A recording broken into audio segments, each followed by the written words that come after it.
What's in a name? Everything. The power of a name has long been immortalized in prose, poetry, and history.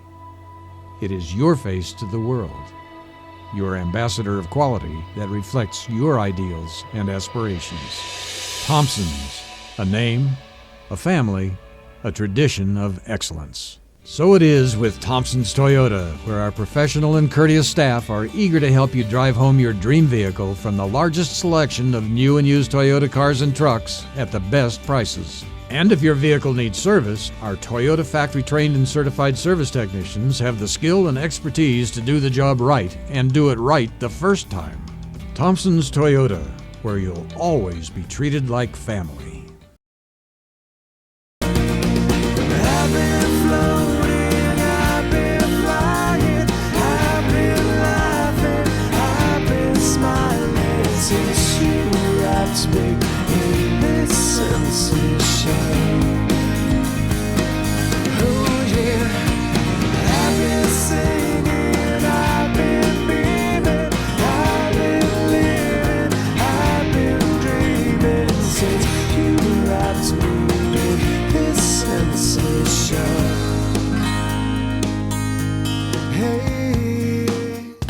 Welcome to California Bountiful. I'm your host, Tracy Sellers, and today we're in one of my all-time favorite cities, San Diego. It's a place that's known for its surf and its sand, of course, but it's becoming known for its food.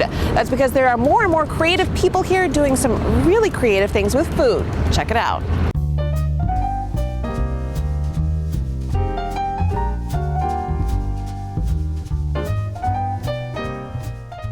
In San Diego County, flowers are all around us to enjoy, to smell, and now even to eat. Anyone who has received a bouquet of flowers will tell you the magnificent qualities about them aren't just limited to their awe-inspiring beauty or to their sweet floral scent. They can offer so much more. Just ask John Clemens, a flower farmer for more than 20 years now.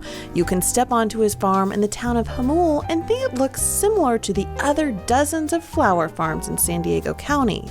But look a little closer and you'll discover a sweet surprise. In the mid-90s, I was looking through a book, came across a recipe for crystallized violets. And I thought, egg whites, dip the flour in, throw it in sugar, roll it around, put it down, it dries, and you have something crunchy that's non-perishable, it's completely dried, and it's sugar-coated. And I thought, oh my God. Cold food aside, they could use them on desserts. I've got to figure out how to do this. Imagine your favorite flowers turned into sugary tastes of heaven. That is exactly the idea that John set out to accomplish, to make a sweeter, better tasting edible flower that he grew himself, the likes of which nobody had seen or heard of before, not even his girlfriend at the time. That is, until their first date. I brought her a little tray of crystallized violas instead of the flowers, and when I met her, I remember walking up to her and said, I brought you some flowers. John had talked about the farm on the phone and when we had emailed and what he did, but when I actually saw it, I just went, oh! And I just thought, oh my God, these are way more beautiful than I had thought. And I just immediately knew I wanted to be a part of that. I was a little nervous because she was hot. I thought, oh my God, I hope she likes me. Oh, she liked him all right. She liked him enough to leave her home in New York and come to California to start an edible flower business with him called Sweet Fields. And together with Diane's daughter, the trio has successfully turned John's one-time hobby into a full-time job that even young Chase is excited about.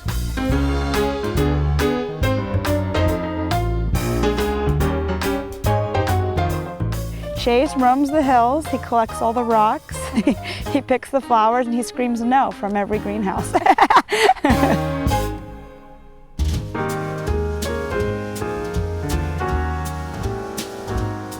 We all get along really good, and we all really have our niches, you know. And creating new edible ventures for his flowers is something John has no problem doing on his 33-acre farm, which acts like a canvas for this artist to go to work. All of the flowers here are grown organically inside greenhouses with nothing but sun, water, and soil helping them grow. To keep things fresh, after 5 months or so, he rotates the soil out and puts new flowers in. From here, the flowers are either picked as edible flowers or they are put through their patent-pending crystallization process. The flowers are put into a special solution that contains alcohol, which creates a barrier on the flower. From here, they are put in a salad spinner and placed on a rack to dry. Then they are sprayed with a strawberry-scented spray and dusted with sugar. And by crystallizing them, the flowers are perfectly preserved and non-perishable. You know, we have violas, pansies, snapdragons, mini roses, rose petals. Then you take all 5 flower varieties, and we have 4 patent-pending finishes. So you can get any flower with any finish. Creating edible masterpieces is something Karen Crosney knows a thing or two about. She opened up her extraordinary desserts business in downtown San Diego in 1988 to rave reviews and hasn't looked back since. She has built a reputation on making delicacies that are in fact anything but ordinary, and the exquisite flowers that Sweetfields are producing are a natural fit for this dessert diva. It was very much in a long time ago to start putting them on wedding cakes, and so that was our spin with it. And then every year or so we sort of develop another dessert that, whether it's for Valentine's or during the holidays or something, where we can use one of their products because it really enhances our product. So we take the beauty of our chocolate or our fruits and we take natural flowers, and then by adding on a sugared flower, just the whole piece at that point takes a step up and becomes almost more of a gift item to someone rather than just a dessert. And the customers keep on coming. Fans all across the state are logging on to the Sweetfields website and snatching up these edible works of art, with Costco just recently placing an order too. So from the fields to fudge cakes, these farmers are proving that it is worth it to stop and smell the roses every once in a while, as long as you stop to eat them every once in a while too. You know, the best part is for me in the morning when I get to the farm here, walking the greenhouses by myself. I love that. And then looking at what we've accomplished. You know, we do have something that is not on the market anywhere but with us. That's something.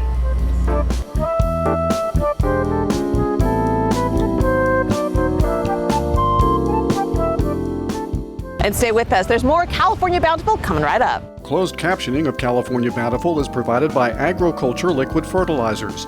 Producing better crops with better fertilizers, it's better for California.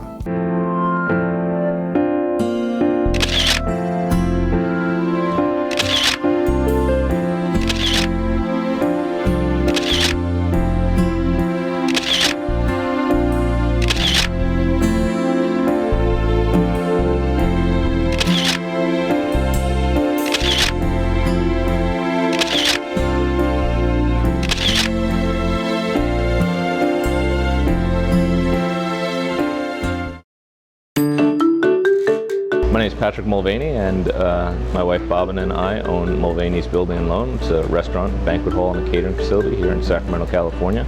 Focus on local seasonal food, so our menu changes every day, and it all depends on what the farmer brings in the front door. Every day brings a new excitement here because of the farmers that are around here. Everybody brings it in here to our restaurant so that we can put it on a fork, and our guests get to enjoy it.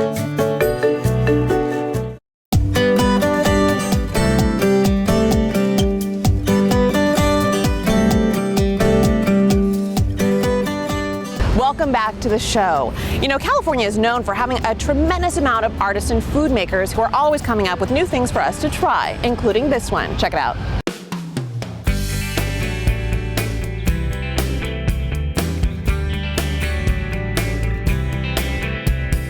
Californians are used to being called a little nutty, but now it could be considered more of a compliment, thanks to the fact that the Golden State accounts for nearly 99% of the U.S. supply of walnuts and nearly 2/3 of the world's supply.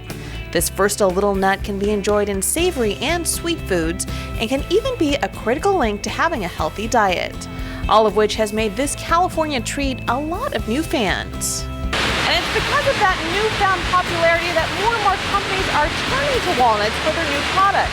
In including this one in the Central Valley, where they're turning all of these walnuts into liquid gold. Here in California, on land from Redding to Bakersfield, more than 200,000 acres are devoted to walnut production.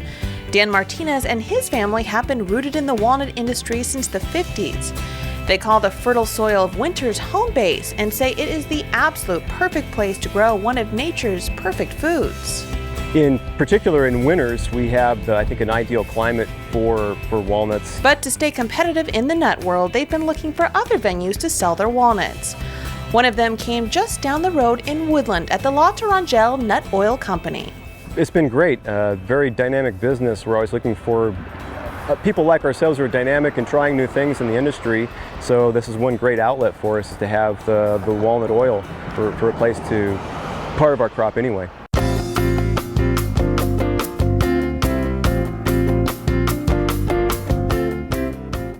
Taking the best of both worlds, fresh California walnuts and French production methods, Frenchman Matthew Colmaire has created this country's first homegrown nut oil.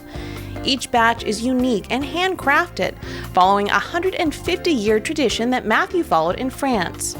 But when it came time to open up shop here in the States, there was no question on where to go.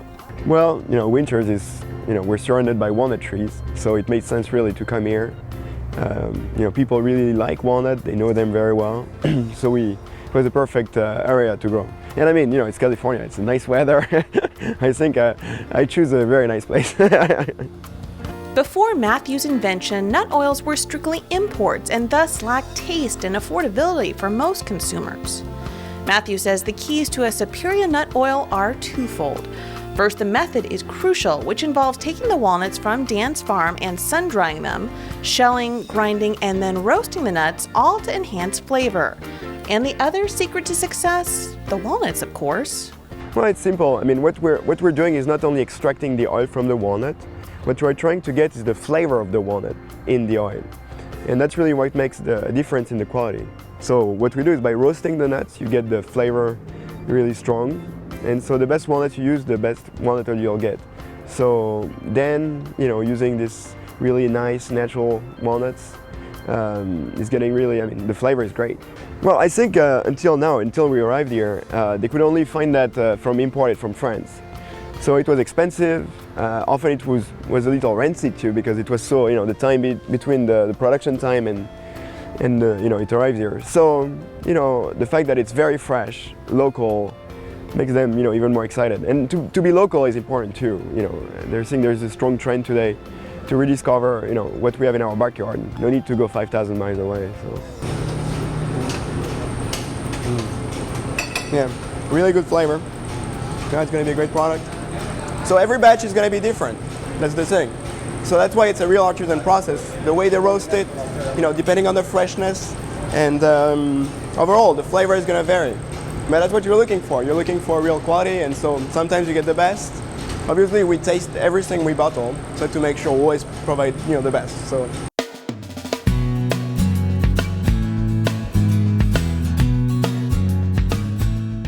The popularity of the walnut oil has increased in recent years thanks to the good news about heart-healthy omega-3 fatty acids in walnut oil, something our ancestors knew back in the day.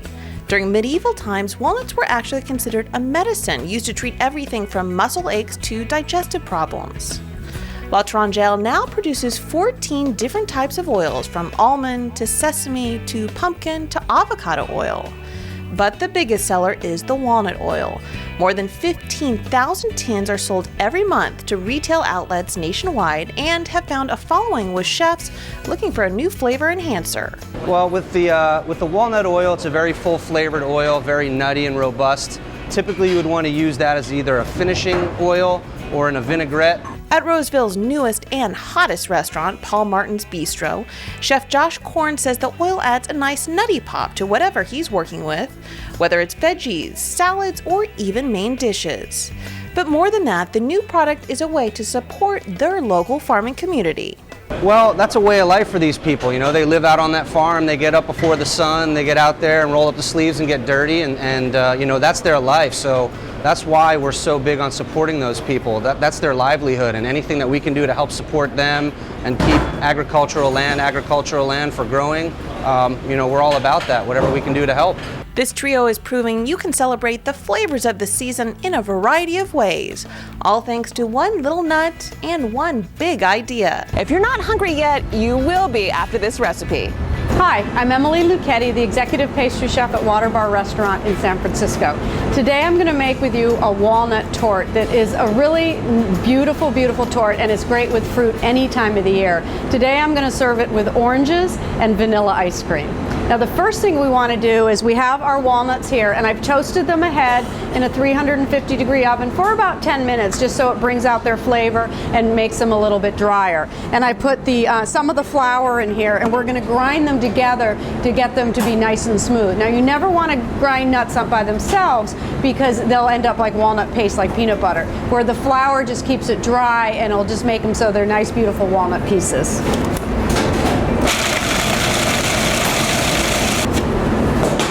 So this happens very quickly, and you can just see you get a nice texture. You still want little pieces of walnut because you want that final flavor and taste in the tort. To make the walnut tort, I have some butter in the bowl, and I'm going to add my sugar. And then I'm going to add the zest of an orange. Now you can really put this in at any time. Different recipes have you put oranges in at different times. I like to add it with the butter because when the butter creams and gets all beaten up by the paddle, it helps release a lot of those orange flavors. Now you don't have to beat this butter and sugar for a long time. You really just want to incorporate the sugar and the butter together. And then I'm just going to scrape it down. And then I'm going to add an egg.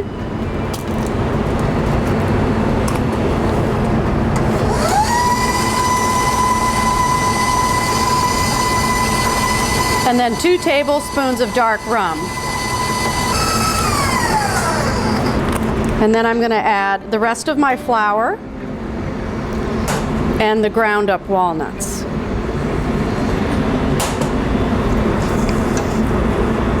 And just stir this together. Now it's a really thick batter because it is a tort, so it's not a light, airy cake. Make sure you scrape your spatula so you get everything well incorporated. And then here I have just a 9-inch pan, and you can use a springform pan, any round pan, any 9-inch pan. I'm just going to put all the batter in here.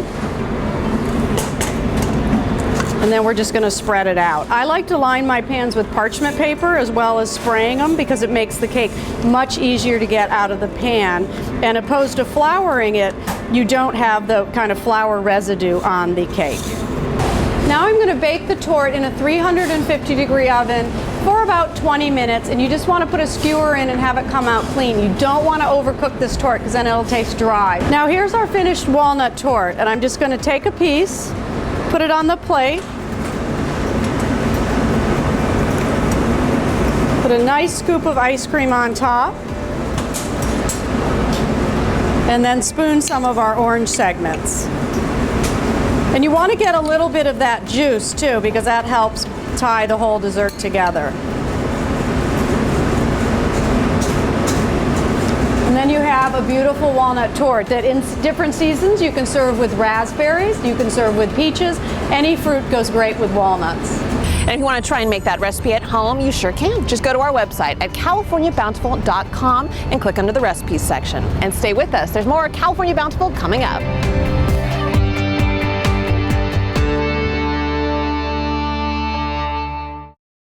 Hi, my name is John Ledbetter. I work at Boca Nova Restaurant in Jack London Square, Oakland, California.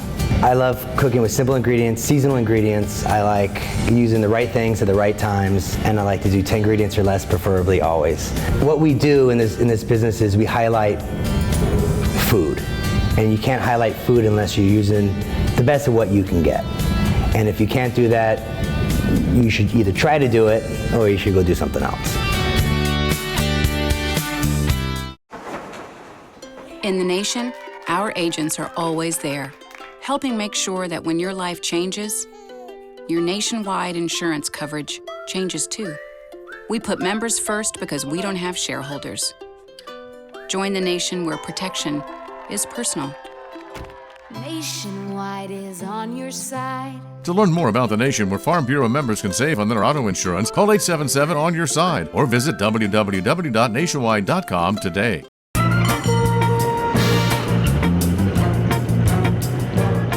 Like 2 weeks ago in San Francisco, it was very hot for Saturday, Sunday, Monday, and then it rained suddenly like on a Thursday. So we get a call from County Line and they say most of the things that we ordered we can't get, and it just gave me a real sense of like how they're really out there in the field, in the farm, and the weather kind of is dictating what it is they can and can't do. And it was pretty incredible.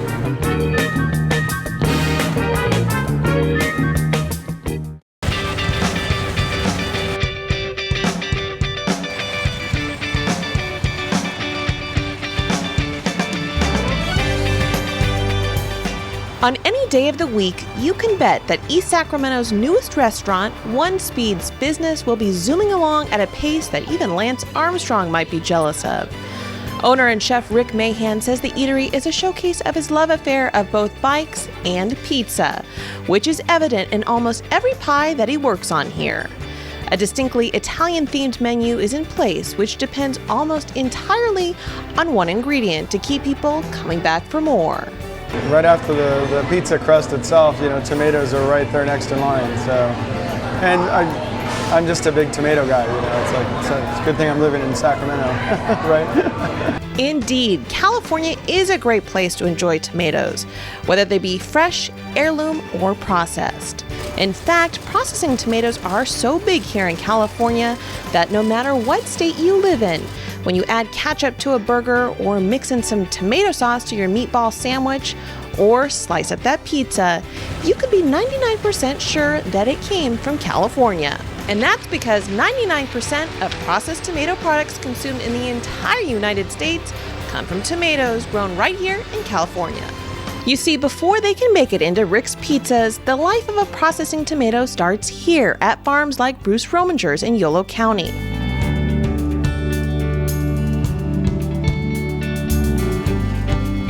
A 5-generation family business, today Bruce has more than 600 acres devoted to both conventional and organic processing tomatoes. And he hopes to harvest more than 30,000 tons of them this year alone.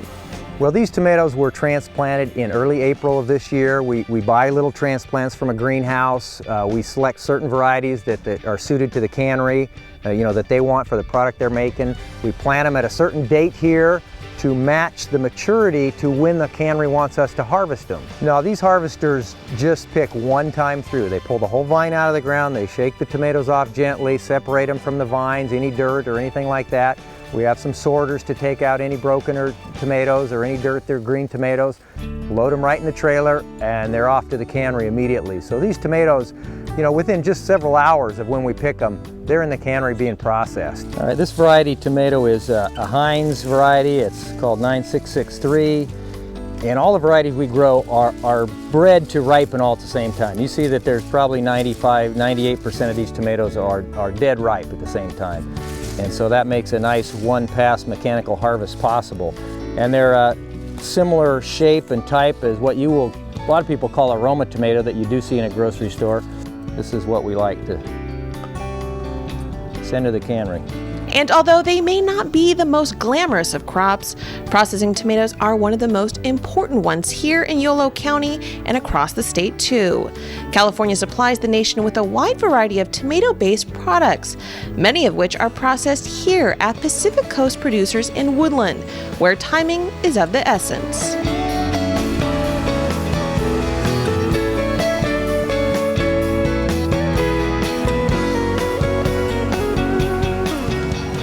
As far as the loads that come into this plant, we'll have from the time it's harvested and the time it's in a can will be anywhere from 4 to 6 hours. All of our tomatoes are within a 16-mile radius. That's why this plant has been put in this position here.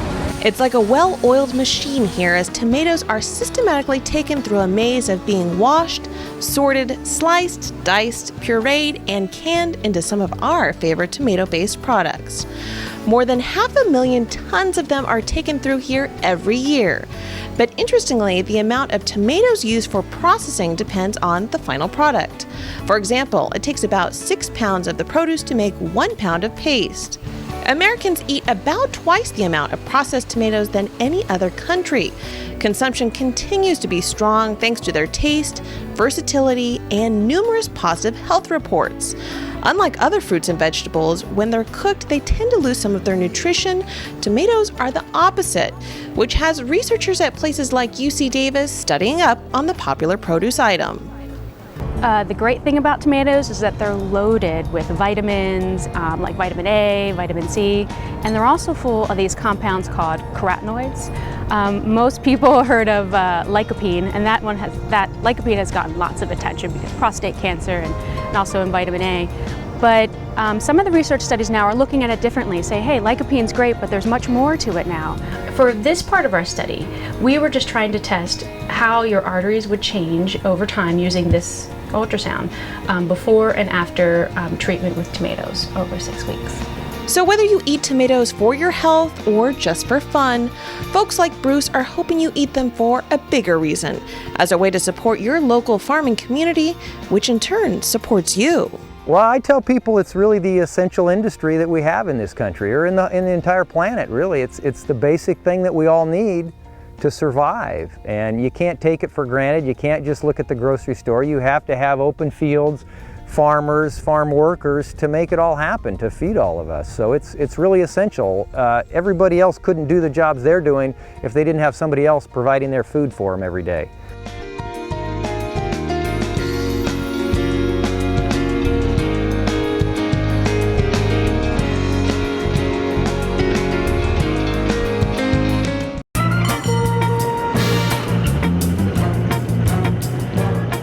Like 2 weeks ago in San Francisco, it was very hot for Saturday, Sunday, Monday, and then it rained suddenly like on a Thursday.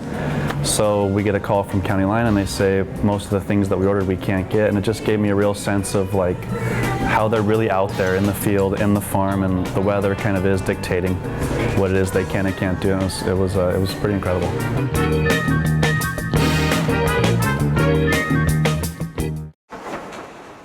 In the nation, our agents are always there, helping make sure that when your life changes, your nationwide insurance coverage changes too. We put members first because we don't have shareholders. Join the nation where protection is personal. Nationwide is on your side. To learn more about the nation where Farm Bureau members can save on their auto insurance, call 877-ON-YOUR-SIDE or visit www.nationwide.com today.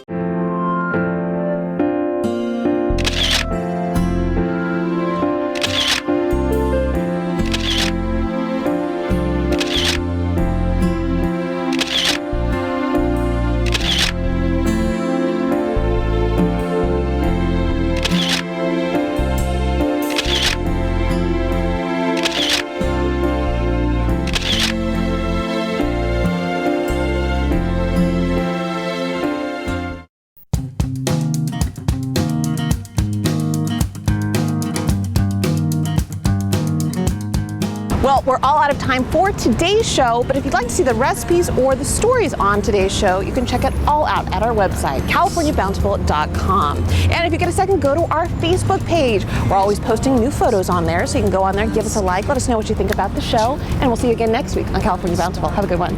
A kiss of passion.